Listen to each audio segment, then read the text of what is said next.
So hello everybody, I'm Payal Kumar. I'm speaking from Indian School of Hospitality in Delhi, India. So spirituality and nature. So what we're looking at in particular is making sense of human-nature interrelations through the Sun Festival in India. The Sun Festival is called Chhath Puja. So in Hinduism, it is not an anthropocentric view of the world. So we do not see, animals and nature as existing for our needs so much. Man is not at the center of the universe, but more that humans are very interconnected with nature.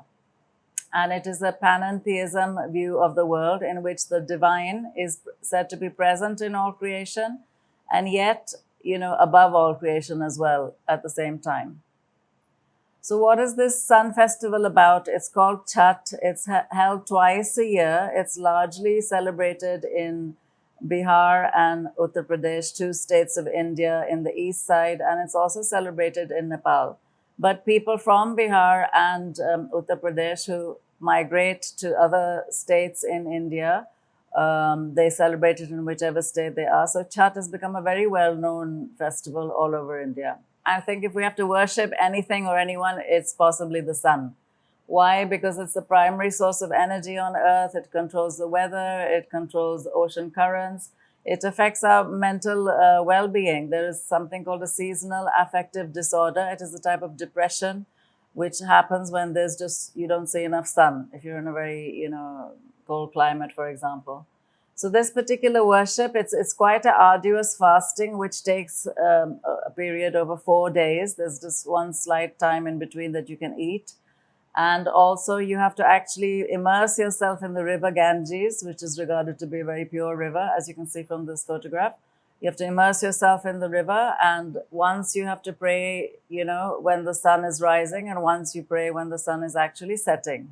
There's also the incorporation of a lot of feminine energy in this particular festival. It is very often female devotees who predominantly take charge, while the male counterparts, they provide assistance during the festival.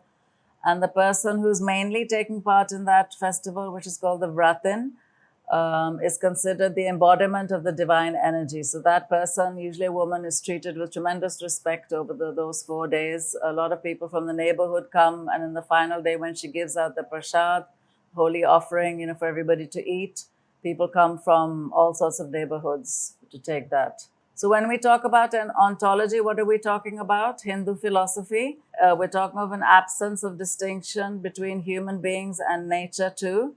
We're also talking of panentheism, which is an alternative way of being in which the divine is present in every part of the universe, but also exists beyond it.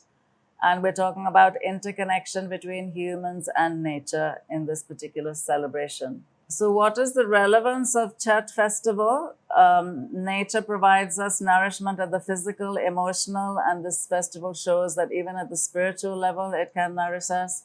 It shows us a tremendous respect for nature and respectability, respect to the extent that you're celebrating and worshipping, certain embodiments of nature.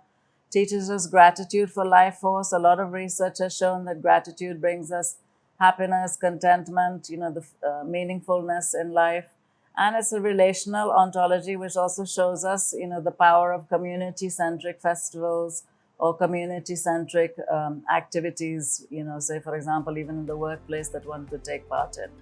So thank you very much for listening to me, and I hope you found this presentation to be useful. Thank you.